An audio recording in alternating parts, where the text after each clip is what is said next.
നമസ്കാരം കൂട്ടുകാരെ, ഉത്രാടമാണിന്ന്.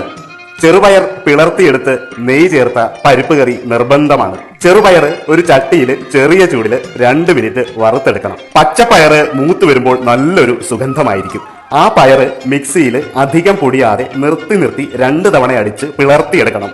പിളർത്തിയ പയറ് നന്നായി കഴുകി കുറച്ച് ചുവന്നുള്ളിയും ആവശ്യത്തിന് കല്ലുപ്പും 1 നുള്ള് മഞ്ഞൾപ്പൊടിയും ചേർത്ത് വേവിക്കാനായി വെക്കണം. സമയം ലാഭിക്കാനായി ഒരു പ്രഷർ കുക്കറിൽ 2 വിസിലിൽ ഈ പരിപ്പ് വേവിച്ചെടുക്കാൻ പറ്റും. പരിപ്പിന്റെ അരപ്പിനായി ഒരു തേങ്ങാ തിരിങ്ങി, കുറച്ച് വെളുത്തുള്ളിയും ലേശം ജീരകവും ചേർത്ത് നല്ല മഷിപ്പരുവത്തിൽ അരച്ച് എടുക്കണം. പരിപ്പ് നന്നായി വെന്തുടഞ്ഞു വരുന്ന പരുവത്തിൽ നിങ്ങളുടെ എരിവിന് ആനുപാതികമായി കുറച്ച് പച്ചമുളകും ചേർത്ത് തേങ്ങയും ജീരകവും വെളുത്തുള്ളിയും ചേർത്തരച്ച അരപ്പും ചേർത്ത് നന്നായിട്ട് ഇളക്കി യോജിപ്പിക്കണം. പരിപ്പിന്റെ അരപ്പ് ചേർത്തതിനു ശേഷം തുടരെ ഇളക്കി അടിയിൽ പിടിക്കാതെ ശ്രദ്ധിക്കേണ്ടതാണ്.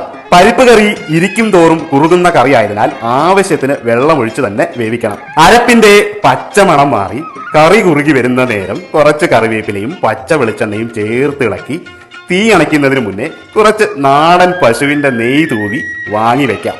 സദ്യയിലെ കറികളിൽ അവിയലിനും പരിപ്പിനുമാണ് കടുക് താളിക്കാത്തത്. പരിപ്പ് കറിയുടെ ഉപ്പിന്റെ പരുവം ലേശം കുറഞ്ഞാണ് നിൽക്കേണ്ടത്. കാരണം പപ്പടം ചേർത്താണ് കഴിക്കാറ്. തിരുവോണത്തിന് ഈ പരിപ്പ് കറി തീർച്ചയായും ഉണ്ടാക്കി കഴിക്കണം. എല്ലാ കൂട്ടുകാർക്കും ഹൃദയം നിറഞ്ഞൊരു പൊന്നോണാശംസകൾ നേരുകയാണ്.